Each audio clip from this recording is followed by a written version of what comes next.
Hello everyone, my name is Gianluigi Kakaniga. Today I'll be giving you a short presentation on DES low-level laser therapy, enhance the efficiency of orthodontic dental alignment.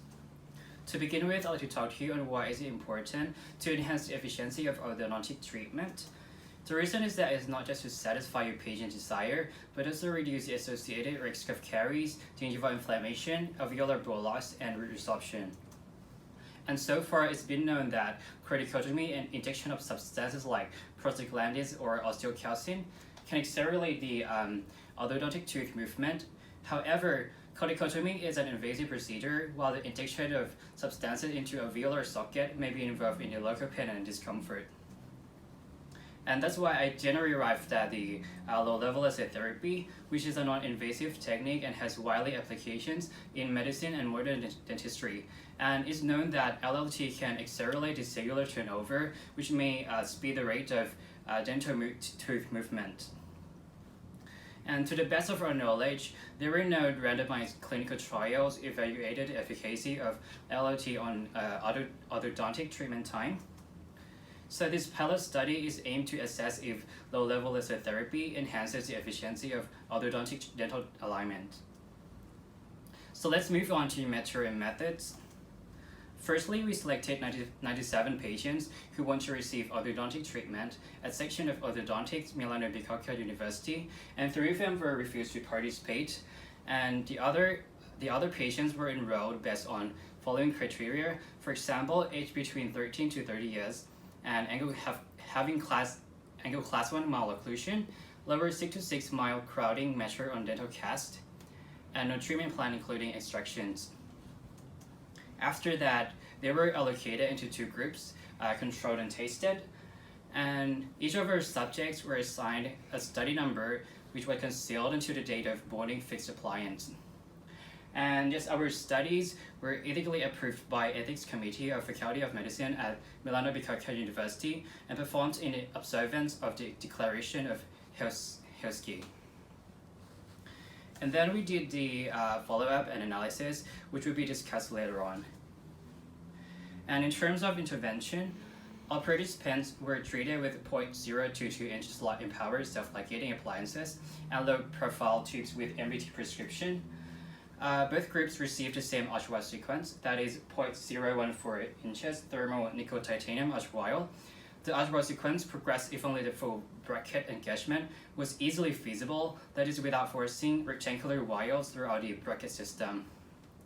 Control visits were scheduled at intervals of 4 weeks to check the clinical progress and adjust the appliance if necessary. And on the same appointment, LLT was administered to the tested group using a diode laser emitting infrared radiation at 980 nanometers. And the beam spot was at the size of 1 centimeter square and positioned the diode tip along the mandibular arch. Specifically, 4 dental segments were administered for 8 seconds. These include the canine first premolar on each side, and lateral incisor and central incisor on each side. And 2 segments were administered for 9 seconds, including first molar and second premolar on each side. So that will be 50 seconds in total, and we repeated the procedures 3 times at the intervals of 2 minutes.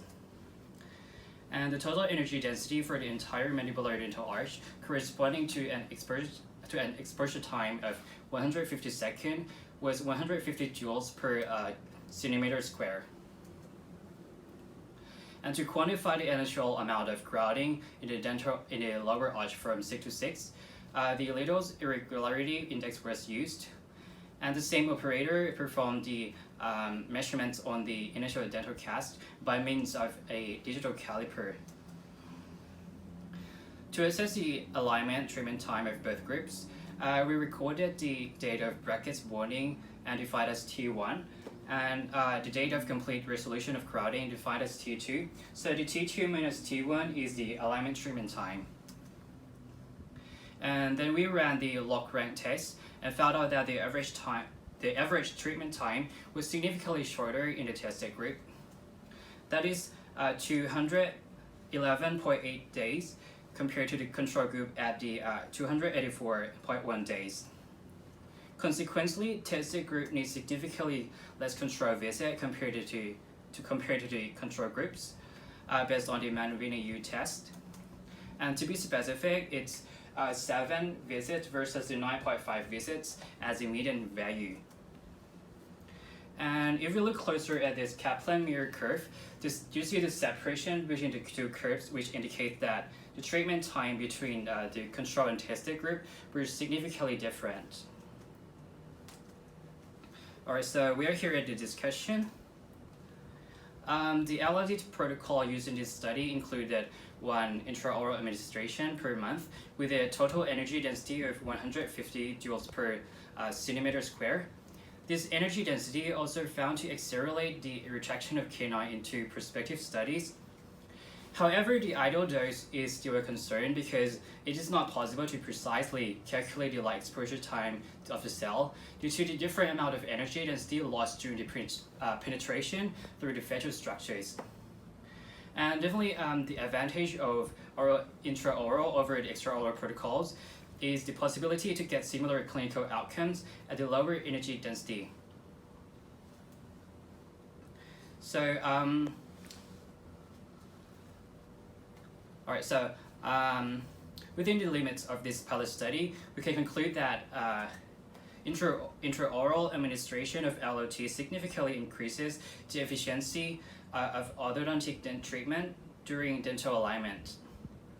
And patients who underwent LOT during orthodontic treatment required less control visits. And that brings me to the end of my presentation. If there are any questions, I'll be pleased to answer them. Thank you.